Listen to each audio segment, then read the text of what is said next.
Gràcies, presidenta, president en funcions i candidat. Des de Junts l'hem escoltat aquests darrers 4 anys amb molta atenció, sobretot quan ha parlat de nosaltres i quan ha parlat de Catalunya. Però vostè ja sap per quina raó avui l'hem escoltat d'una manera encara més especial. Avui vostè havia de començar a desmentir-nos els qui diem que vostè no compleix els acords, que la seva paraula no val, que a vostè només li interessa el poder i que és capaç d'aliar-se amb qui sigui per conservar-lo. I alguna cosa d'això hi deu haver quan el seu partit té l'estómac de rebassar a Junts l'alcaldia de Barcelona amb el suport i gràcies al Partit Popular i ara pretén arrabassar la presidència del govern espanyol al Partit Popular gràcies als vots de Junts. I ara que sóc a la part inicial de la meva intervenció, voldria donar-li un consell que naturalment vostè no té cap obligació de seguir. Amb nosaltres no provi de temptar la sort, perquè no li funcionarà. El seu discurs no ha estat un discurs valent. Ara té l'oportunitat de contestar-me i dir-me exactament què faran vostès. La seva responsabilitat era trobar la manera de respectar el marc que vostès i nosaltres hem acordat i de fer honor a allò que hem escrit. De fet, a l'acord signat, el primer paràgraf hi diu que les coses s'han de fer en termes diferents de com s'han fet en la darrera legislatura. I això ho han signat vostès i ho hem signat nosaltres. I quan escrivim en termes diferents, ens referim a una definició molt fàcil d'entendre. Per tant, li reitero que el que hem dit en anteriors ocasions, no només a vostè, sinó també als membres del seu govern, per dir i fer el mateix que s'ha dit i que s'ha fet els darrers 4 anys, Junts no li fa cap falta. Hem passat moltes hores treballant al marc de l'acord, sobretot els antecedents i el relat. Un acord en el que no hi apareix ni una sola vegada la paraula diàleg, i sí, la paraula negociació. Un acord signat per vostès on es parla o no es parla de reencuentro, de perdó ni de mesures de gràcia. Això van ser els indults. I entenem que en cap cas es referia a l'amnistia, perquè l'amnistia és una altra cosa, una llei i una desjudicialització de la política. Avui prenia la paraula en nom de Junts, a qui formalment represento, però el sentit de la nostra intervenció s'explicava per la voluntat de servir i representar molt més enllà del que són les costures i els legítims interessos dels partits polítics.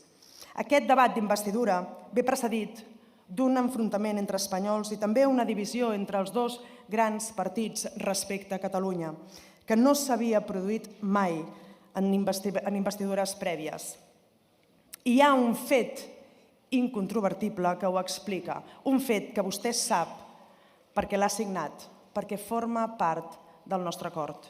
Vostès saben que la qüestió no és tant si Espanya té un govern més o menys progressista, més o menys d'esquerres o més o menys reformista. De fet, això ha passat altres vegades i el soroll no ha estat ni de bon tros comparable amb el d'ara. El que explica la tensió i la histèria de certs sectors és exclusivament allò que històricament la política espanyola ha anomenat el problema català. Ni governs d'esquerres ni governs progressistes. El que no es digereix, el que es combat per terra, mar i aire, el que és veritablement disruptiu, és atrevir-se a abordar el tema català de manera directa. I vostè avui, de moment, malgrat ho ha signat, no s'hi ha atrevit. Seré clara, senyor Sánchez. Està vostè disposat a abordar el tema català de manera directa, tal com estableix l'acord que han signat? El que és veritablement disruptiu és també que se'l reconegui com el que és, un conflicte històric i polític entre dues nacions.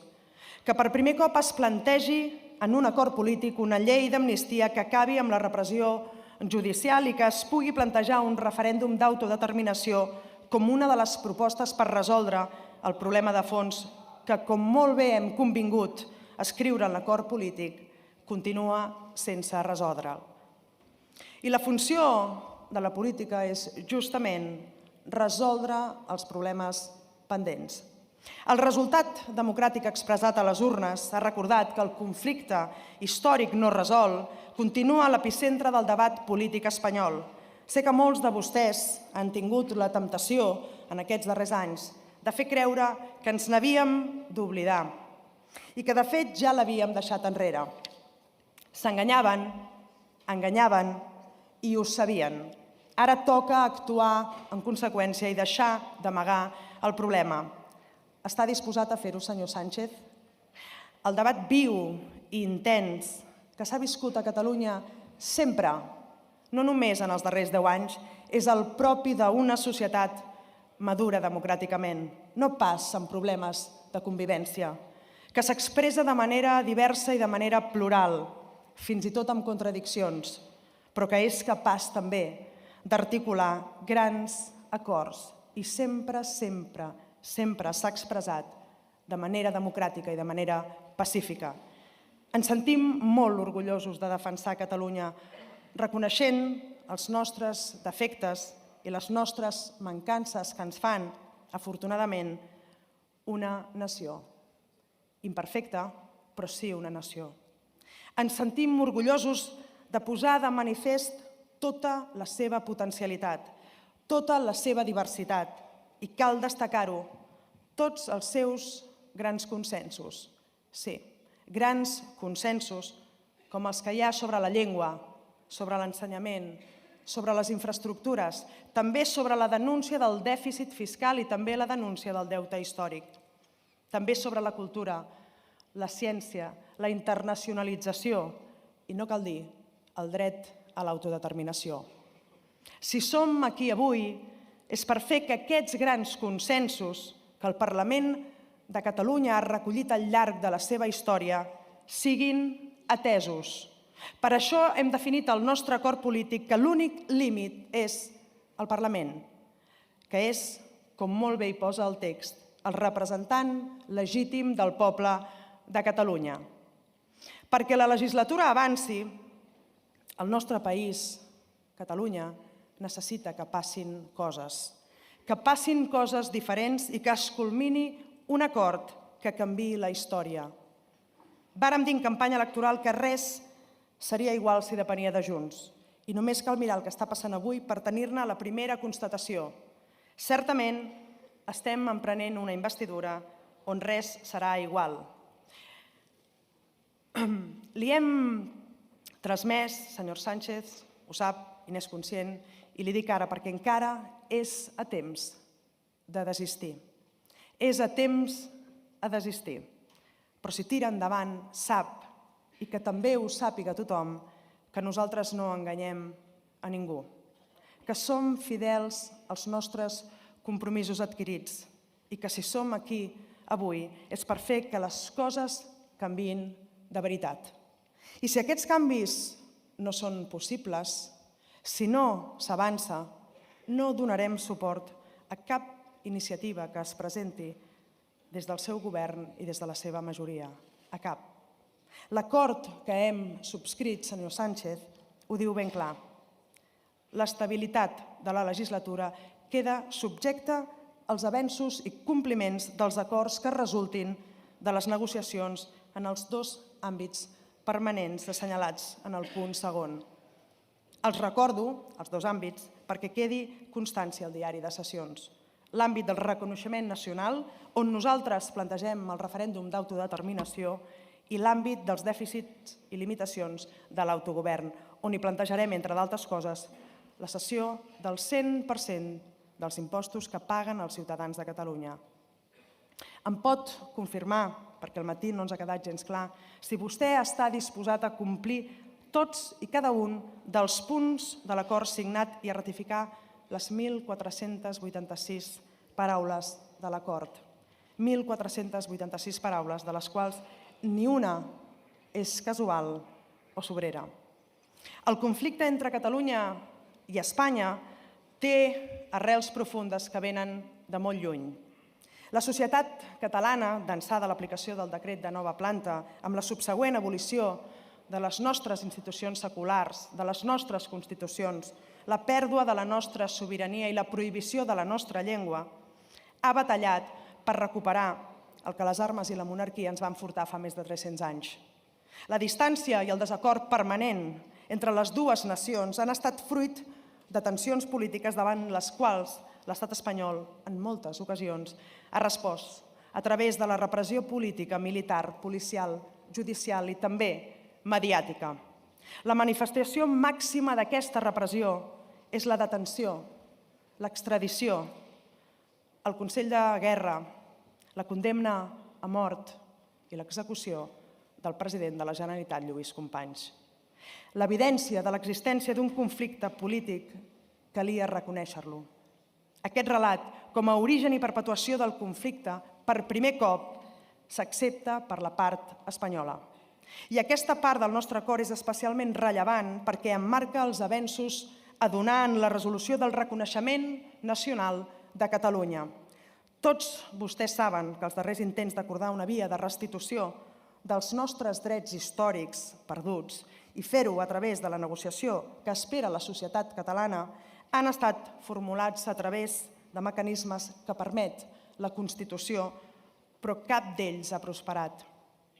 Ni la reforma de l'Estatut, ni el 2012 l'aprovació al ple del Parlament de Catalunya de la proposta del pacte fiscal que poques setmanes després el president Mas va portar al president del govern espanyol d'aleshores, que va rebutjar discutir-lo i encara menys negociar-lo. Ni el 2014, quan una àmplia majoria del Parlament aprova presentar a la mesa del Congrés dels Diputats una proposició de llei per delegar les competències per celebrar un referèndum sobre el futur polític de Catalunya. Són Turull, Rovira i Herrera els diputats encarregats de venir a defensar aquí el que va ser rebutjat pel Congrés. Ni tampoc l'aprovació de la llei de consultes populars no referendàries en base a la qual es va convocar la consulta del 9N, amb una participació de més de 2 milions de persones i amb el conseller Francesc Homs, el president Mas, la consellera Ortega i la consellera Rigau condemnats per desobediència i inhabilitats. Ni tampoc la petició d'un referèndum acordat després de l'aprovació de la qüestió de confiança a la que es va sotmetre el president Puigdemont. Res no ha funcionat mai. És a la llum del rebuig de tots els intents que hem exposat que el Govern i el Parlament de Catalunya decideixen convocar un referèndum d'autodeterminació l'1 d'octubre del 2017. La participació va ser massiva i el suport a la independència va ser de més del 90%. El president Puigdemont, aleshores, va prioritzar la via negociada, tal com es reclamava des del govern espanyol i també des de les institucions internacionals. El president proposava, doncs, iniciar un procés de negociació. Tanmateix, el govern espanyol va decidir reprimir el referèndum de manera violenta. Va mobilitzar milers de policies d'arreu d'Espanya, va intervenir les institucions catalanes i es va iniciar un llarg període de repressió que ha comportat persecució, presó i exili per moltes persones, dirigents polítics, activistes i ciutadans catalans. La repressió de l'Estat va treure tota possibilitat de resolució política. És necessari, doncs, que qualsevol nou intent de resoldre el conflicte polític de manera negociada comporti el retorn a la via política, reverteixi els efectes de la repressió i es busqui un acord en el que es vegin satisfetes les aspiracions de la societat catalana. Ens calia, i sempre ho hem repetit des de Junts, sortir de l'espiral de retrocés i de renúncia dels darrers 4 anys, una espiral que només exigia la part catalana, mai a l'espanyola. Ateses les circumstàncies, sortir d'aquesta espiral i arribar a un acord no era gens fàcil i tampoc era gens agradable. Ens havíem d'entendre amb un partit amb qui mai ens hi hem entès i de qui desconfiem profundament. Ens havíem d'entendre també amb un govern espanyol que no compleix i amb el que tampoc confiem.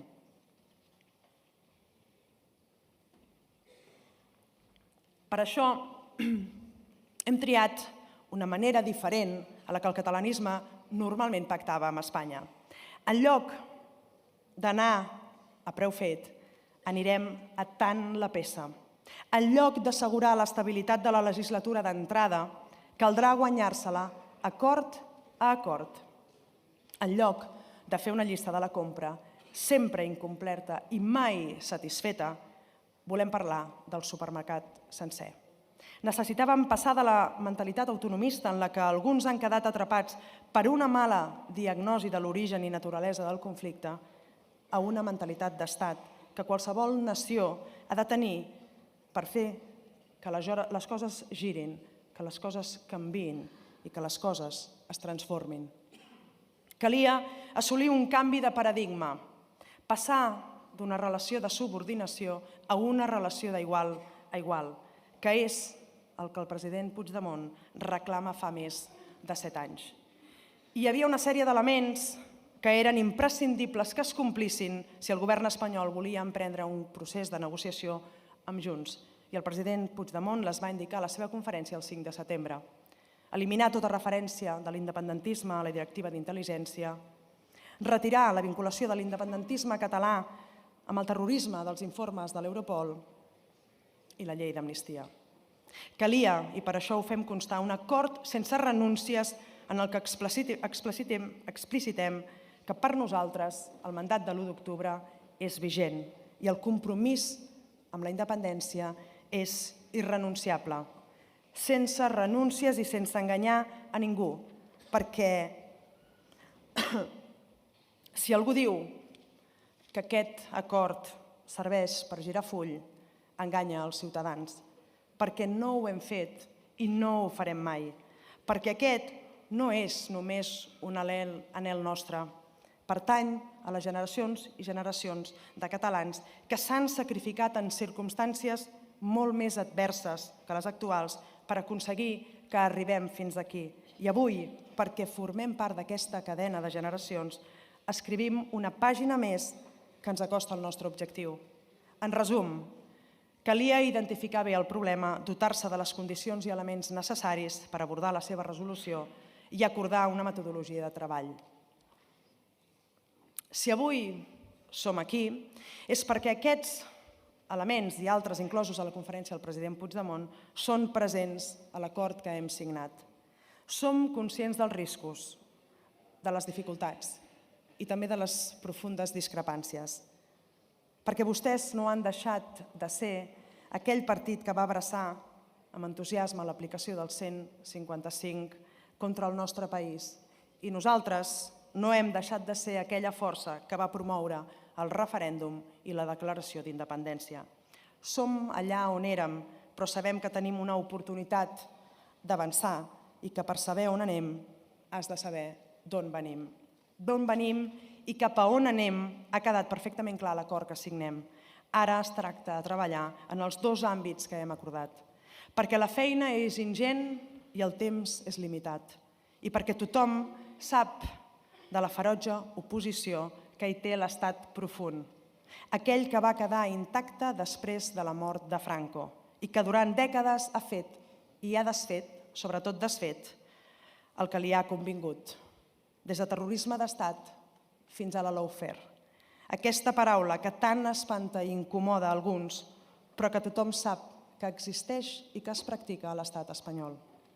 Hem de parlar de la insostenibilitat del model actual, de l'empobriment que provoca, de com hem de recuperar els recursos, els diners que són fruit de l'esforç de 8 milions de catalans però que se'n van a Madrid i que no tornen, de les eines que hem de tenir, que tenim dret a tenir, per gestionar els desafiaments més importants que tenim plantejats com a societat.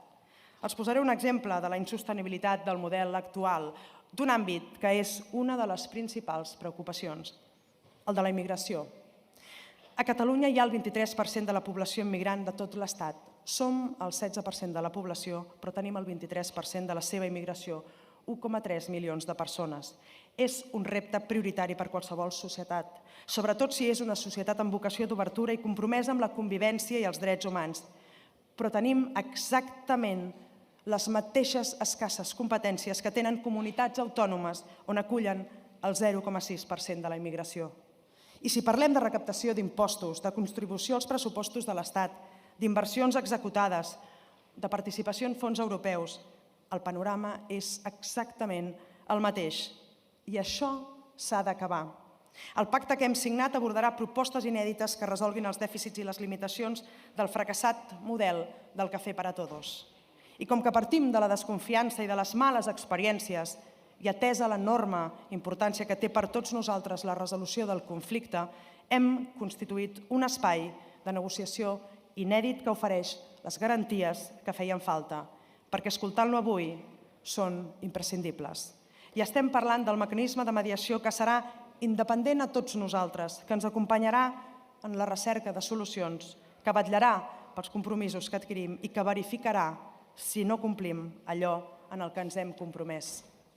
Nosaltres no volem trencar res, no volem que ens trenquin i ens defensarem sempre que algú ho intenti fer, sigui des dels tribunals, sigui des de l'enginyeria fiscal, sigui des de l'incompliment dels compromisos. Nosaltres el que volem és el millor per la nostra nació i, per tant, el millor futur pels nostres fills i filles. No els hauria de sorprendre, doncs, que posem tot això al centre del debat polític que tenim avui. Ens devem a ells i per ells lluitarem fins i tot pactant amb qui tan mal ens ha volgut. Perquè el nostre compromís és amb Catalunya. El nostre compromís és amb el poble de Catalunya, amb ningú més. Visca Catalunya lliure. Moltes gràcies. Gràcies, presidenta. Aprofitaré la rèplica per recordar alguns dels punts de l'acord que hem signat i que vostè ara mateix també ha subscrit. El primer paràgraf de l'acord que hem signat, i ho llegeixo perquè val la pena que tots l'escolteu, el primer paràgraf de l'acord signat entre vostès i nosaltres hi diu: el Partido Socialista Obrero Espanyol i Junts per Catalunya consideren que la situació política actual permet assolir un acord per obrir una nova etapa i contribuir a resoldre el conflicte històric sobre el futur polític de Catalunya i desenvolupar una dinàmica per resoldre'l en termes diferents dels de la darrera legislatura. Per fer i dir el mateix que han fet i dit fins ara, ja li hem dit que no li fem falta a nosaltres. A l'acord signat, també com he dit abans, no hi apareix la paraula diàleg i sí que hi apareix la paraula negociació, com en la seva darrera intervenció. I en aquest acord parlem també d'amnistia. La desjudicialització de la política també, com acaba de confirmar vostè, ni oblit ni perdó. I en aquest punt crec que val la pena recordar un altre punt destacat de l'acord. Aquestes causes judicials han tingut una incidència política rellevant, igual que diverses resolucions d'organismes internacionals, com el Grup de Treball de Detencions Arbitràries, el Comitè de Drets Humans de Nacions Unides, el Tribunal de Justícia de la Unió Europea, el Tribunal Europeu de Drets Humans o l'Assemblea de Parlamentaris del Consell d'Europa. Tots dos sabem i signem que això no és una mesura de gràcia. L'acord que hem subscrit, senyor Sánchez, ho diu ben clar, i llegeixo literal: l'estabilitat de la legislatura queda subjecta als avenços i compliment dels acords que resultin de les negociacions en els dos àmbits permanents assenyalats al punt segon. I el darrer punt que destacaré és el punt 4. L'ampliació de la participació directa de Catalunya a les institucions europees i altres organismes i entitats internacionals. Per què acordem la participació directa de Catalunya a les institucions internacionals i als organismes i entitats internacionals? Doncs perquè som una nació. I acabo. Calia i era imprescindible que el govern espanyol reconegués, i ho ha fet, i per escrit i davant d'un mecanisme internacional i neutral, que el conflicte entre Catalunya i Espanya existeix, és històric i es remunta al 1714. I no s'esforcin en menystenir la referència al 1714. A la llei 1/1980, aprovada per unanimitat pel Parlament de Catalunya i plenament vigent, a data d'avui, hi diu: el poble català, en els temps de lluita, va anar assenyalant una diada, la de l'11 de setembre, com a festa de Catalunya, diada que, si bé significa el dolorós record de la pèrdua de les llibertats, l'11 de setembre de 1714 i una actitud de reivindicació i resistència activa enfront de l'opressió, suposava també l'esperança d'un total recobrament de la llibertat. Ara, en reprendre a Catalunya el seu camí de llibertat, els representants del poble creuen que la cambra legislativa ha de sancionar allò que la nació unànimement ja ha assumit. I com deia el conseller Rull, no celebrem una derrota, sinó l'últim dia que vam ser lliures. Visca Catalunya lliure!